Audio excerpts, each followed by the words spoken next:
భారతదేశంలోని మొట్టమొదటి పల్మనరీ డినర్వేషన్ ప్రక్రియ నెల్లూరుకు చెందిన 32 ఏళ్ల పేషెంట్పై చెన్నైలోని గ్లెన్ గర్ల్స్ హాస్పిటల్లో జరిగింది.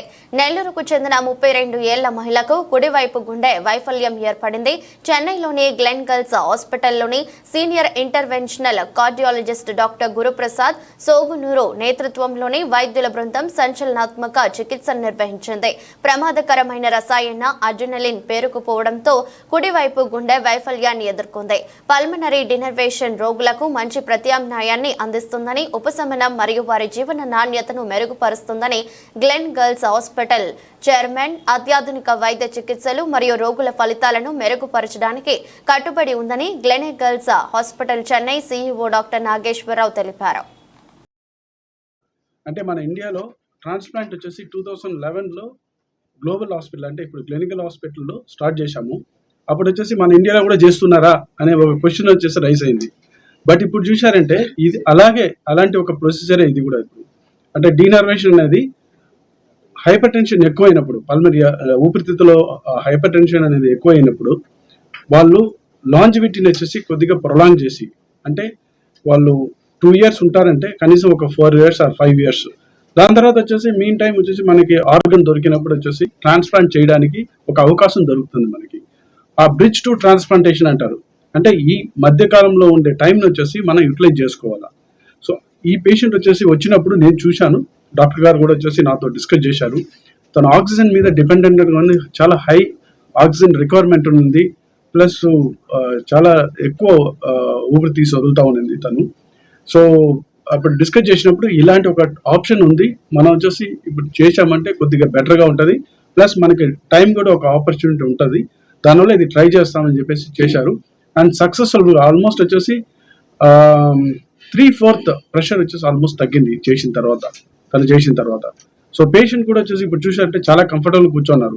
ఫస్ట్ టైం హాస్పిటల్ వచ్చినప్పుడు వచ్చేసి చాలా టెకిపెనిక్గా, అంటే చాలా ఆయాసం ఎక్కువ ఉంది, హార్ట్ రేట్ ఎక్కువ ఉంది, రెస్పిరేటరీ రేట్స్ ఎక్కువ ఉన్నాయి. అదన్నీ కాకుండా వచ్చేసి ఇలా కూర్చోన్నారు అమ్మ. సో ఇన్ఫ్యాక్ట్ వచ్చేసి నేను ముందు చెప్పినట్టుగా అది ఒక మైల్ స్టోన్ అది. సో ఇలాంటి ఒక స్పెషలైజ్డ్ ట్రీట్మెంట్ అనేది క్లినికల్స్లో వచ్చేసి ఉంది ఇప్పుడు. అంటే గ్రూప్ ఆఫ్ డాక్టర్స్, అంటే ట్రాన్స్ప్లాంట్ పల్మాలజీ కానీ, లేకపోతే ట్రాన్స్ప్లాంట్ కార్డియాలజీ కానీ, ట్రాన్స్ప్లాంట్ సర్జరీ కానీ, ఇవన్నీ వచ్చి అండర్ వన్ రూఫ్లో వచ్చేసి ఉండదు కాబట్టి compare to other hospitals. So డెఫినెట్గా నేను ప్రజలకు వచ్చేసి ఈ ఒక అవకాశాన్ని యూజ్ చేసుకొని చెప్పేసి విన్నపిస్తున్నాను. నాకు 12 ఏళ్ల క్రితం వచ్చింది సార్, ప్రెగ్నెంట్గా ఉన్నప్పుడు. అప్పుడు రక్తం పడుతుంది నాటుకుంటా ఈ సార్ తగ్గితే రక్తం పడేది మీకు అంత సివియర్ గా ఉండింది. నాకు ఆపరేషన్ చేసి పిల్లకాయలు తీసేసింది సార్ 8 నెలలే. అటు సార్ టాబ్లెట్లు పెట్టింది సార్, తగ్గింది. ఇప్పుడు 10-12 ఏళ్ల క్రితం మళ్ళీ ఇప్పుడు మొన్న 1 నెల క్రితం బాగా లాభం వచ్చింది సార్. మళ్ళీ సార్ కాడికి పోతే లేజర్ ట్రీట్మెంట్ అని ఒకటి చేశారు సార్, అది బాగానే పనిచేస్తుంది, బాగానే ఉంది. ఇప్పుడు ఏదో చేసి మాత్రం సార్ నాకు తెలియదు, నేను చదువుకోలేదు సార్, నాకు చదువు రాదు. ఆ మాత్రమే వేస్తే బాగుంది సార్. ఇప్పుడు ఆ మాత్రలు ఇప్పుడు మళ్ళీ రావని చెప్తుంది సార్. ఆ మాత్రలు ఇస్తే మా ఓటోళ్ళు ఎంతమంది అయినా కొంతమంది బాగుంటుంది నేను చెప్తున్నా సార్. ఆమె పాయింట్ నేను మేము క్లారిటీ ఇస్తాను, ఇది ఖచ్చితంగా నోట్ చేసుకో. ఇప్పుడు ఒక కంపెనీ ఉందండి, ఆమెకి నిజంగా ప్రాణం నిలబెట్టగలిగే మంచి మందు, అది లాభాలు లేవు, ఎక్కువ మంది వాడటం లేదు, ఎక్కువ డాక్టర్స్ ప్రిస్క్రైబ్ చేయట్లేదు అని కంపెనీ ఆ మందుని స్టాప్ చేస్తుంది. నేను ఓపెన్గా చెప్పలేను. ఇది నిజంగా ఒక నా ఉద్దేశంలో, నేను ఎప్పుడు పబ్లిక్ సపోర్ట్ మనిషినే. వద్దులేండి అట్లనే మెడిసిన్ పేరు వచ్చేసి సెలెక్సి ప్యాగ్ అంటారండి. ఇండియాలో ఒకే ఒక కంపెనీ తయారు చేస్తున్నది. అంటే ఎక్కువ మంది వాడట్లేదు, ఎక్కువ డాక్టర్స్కి అవేర్నెస్ లేదు, క్లియర్ రాయటం లేదు ప్రిస్క్రిప్షన్స్ అని. అంటే ప్రాణానికి కాపాడే మందులు కూడా అంటే లాభాలు లేక వ్యాపారం కదా, సో విత్డ్రా చేయాల్సి వస్తుంది. ఎవడు నష్టానికి వ్యాపారం చేయడు. So when it comes to pharma industry, దానికి సంబంధించిన లాభం వదిలేయండి, అట్లీస్ట్ నష్టం రాకూడదు. ఆ నష్టాలు చవి చూస్తున్నాయని చెప్పి చాలా బాధతో చెప్పారు వాళ్ళు, సార్ మేము అన్ఫార్చునేట్లీ విత్డ్రా చేస్తున్నామని. ఇన్ని రోజులు పాపం ఆమెకి డైరెక్ట్గా సబ్సిడీ ప్రైస్తో సప్లై చేయించాం కంపెనీ నుంచే. అంటే పేషెంట్ ద్వారా పేషెంట్ యొక్క బాధని పత్రికాముఖంగా నేనే తెలియజేస్తున్నాను. దయచేసి మన గవర్నమెంట్ దాకా తీసుకెళ్ళాలి. అట్లీస్ట్ కంపెనీస్కి, ఫార్మా కంపెనీస్కి ఇటువంటి ప్రాణం నిలబెట్టే మందుల్ని సబ్సిడీస్ ఇవ్వండి, ట్యాక్సెస్ తీసేయండి, ఏదో ఒక స్కీమ్, ఏదో ఒక దీంట్లో పెట్టండి, ఇవి కూడా స్కీమ్స్లో చేర్చండి. ఇంకా చాలా ఉన్నాయి, మన ప్రాణదాన స్కీము, సీఎం స్కీము, ఇంకా స్కీమ్స్లో ఇవన్నీ చేస్తే చాలా వందలు, వేల, లక్షల మంది ప్రాణాలను కాపాడిన వాళ్ళం అవుతాం. సో ప్రతిదీ లాభంతో చూడకూడదండి. మీరు ఒక మనిషి ప్రాణం నిలబడుతుందంటే దాని విలువ అనంతం. సో దయచేసి ఆ ముఖ్యమైన మందులు కంపెనీలు ఆ ప్రొడక్షన్ని నిలుపకుండా ఆపాలి. గవర్నమెంట్ దీనికి సంబంధించి చర్యలు తీసుకోవాలి, దానికి చేయూతను అందించాలి అనేది పేషెంట్ యొక్క ఆవేదన. చాలా బాధ్యత చేసి ఇలా చేస్తే, అంటే కాన్సెప్ట్స్ మేము తయారు చేసిన కాన్సెప్ట్స్ అవి ఈరోజు ప్రపంచ దేశాలు స్టార్ట్ చేశాయి. సో ఇప్పుడు మనం ఫారిన్కి వెళ్ళి అంతమందికి హెల్ప్ చేసి అన్ని ఐడియాస్ ఇచ్చి వాళ్ళంతా స్టార్ట్ చేసినప్పుడు మనం కూడా ఎందుకు చేయకూడదు, ఇందులో భాగం అవ్వచ్చు. సో లక్కీగా పేషెంట్ మన ఊరి వాళ్ళే అవ్వటం, మన తెలుగు అంటే ఈ డెఫినెట్లీ గుడ్ క్వశ్చన్. ఇప్పుడు ఏమంటే ఆల్మోస్ట్ 110, ఇప్పుడు ప్రెషర్స్ వచ్చేసి 70 పైన ఉన్నాయనుకోండి హార్ట్లో, దాన్ని సివియర్ స్టేజ్ అంటాం. 70 to 100 డెఫినెట్గా మీకు 100 పైన ఉండింది ప్రెషర్. సో 70కి లోపల అంటే సివియరిటీ తగ్గిపోతుంది. డాక్టర్ గారు చెప్పినట్టు 30%కి తీసుకురావటం అనేది సైంటిఫిక్గా 100ని 90కి తీసుకురావటం అనేది కూడా ఆ 10% రిడక్షన్ కూడా మనకి లైఫ్ని ప్రొలాంగ్ చేస్తుంది. ఇది గుర్తుపెట్టుకోండి. ఒకటి, ఇది మ్యాజిక్ థెరపీ కాదండి, మృత సంజీవిని కాదు, మంత్రం తంత్రం ఇది తాయెత్తు కట్టుకో బాగైపోతుంది, ఏది లేదు. సైన్స్లో ఎప్పుడు కూడా ఎవిడెన్స్ బేస్డ్. నేను చేశానని కాదు, ఇంకొక డాక్టర్ దాన్ని అసెస్ చేస్తారు. పేషెంట్కి రిలీఫ్ ఎలా ఉంది మేము చూడగలుగుతాం, ఇబ్బంది లేదని కాదు పేషెంట్కి, కానీ ఇది కాలక్రమేణా తగ్గుతుంది. కొన్ని రిజల్ట్స్ ఇమీడియట్గా రావు, కొన్ని రిజల్ట్స్ సైంటిఫిక్ ఏమంటే ఇటువంటి రిజల్ట్స్ 6 నెలలు నుంచి 3 ఏళ్ల వరకు కూడా దాని రిజల్ట్స్ వస్తూనే ఉంటాయని సైంటిఫిక్గా ఆల్రెడీ ప్రూవ్ అయింది.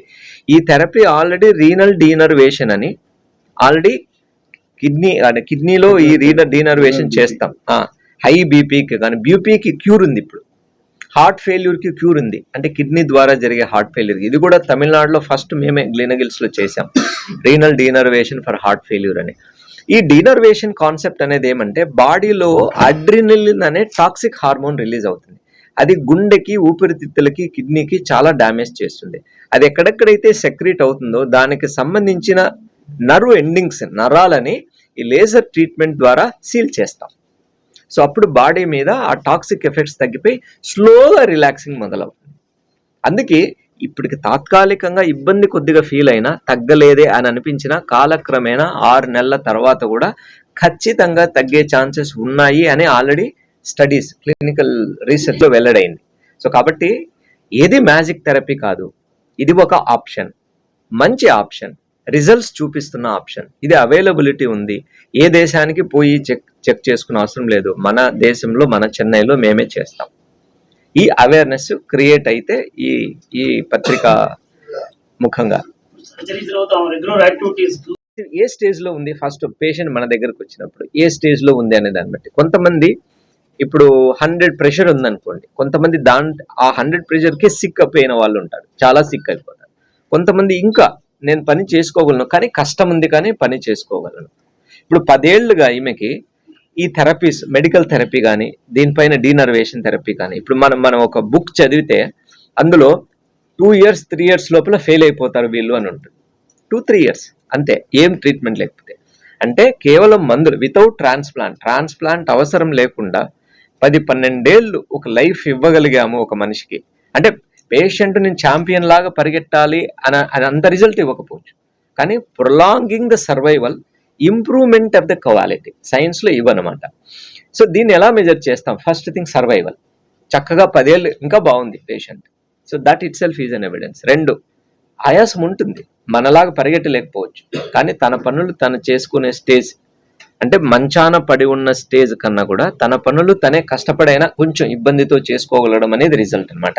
ఇవి మన scales. Patient she's capable of doing that. కష్టం ఉంటుంది కానీ అట్లీస్ట్ తన పనులు ఈ రోజు కూడా తను చేసుకోగలదంటే ఈ థెరపీస్ వర్క్ చేస్తున్నాయని అర్థం. స్పెషలిస్టు మన ఇండియాలోనే ప్రప్రథమంగా ఎక్కువ లంగ్స్ ట్రాన్స్ప్లాంట్ చేసిన డాక్టర్ మన బాలసుబ్రహ్మణ్యం గారు. సో ఫైనల్గా ఇంకా ఇంకా ఇంకా వేరే దారి లేదు అనుకున్న స్టేజ్లో ఆర్గన్ దొరికినప్పుడు ట్రాన్స్ప్లాంట్ అనేది ఎప్పుడూ ఒక ఆప్షన్. కానీ ప్రతి పేషెంట్కు అలా తీసి ఇలా పెట్టేది కాదు. దాంట్లో రిస్క్స్ ఉంటాయి, దాంట్లో కాంప్లికేషన్స్ ఉంటాయి, దాంట్లో కూడా రకరకాల మందులు ఉంటాయి. సూట్ అయిన పేషెంట్కే అదే విజయవంతమయ్యే అవుతుందన్నమాట. అలా మరెన్నో వీడియోల కోసం మా ఛానల్ ని సబ్స్క్రైబ్ చేసుకుని పక్కనే ఉన్న బెల్ ఐకాన్ ని క్లిక్ చేసి యాక్టివేట్ చేసుకోండి.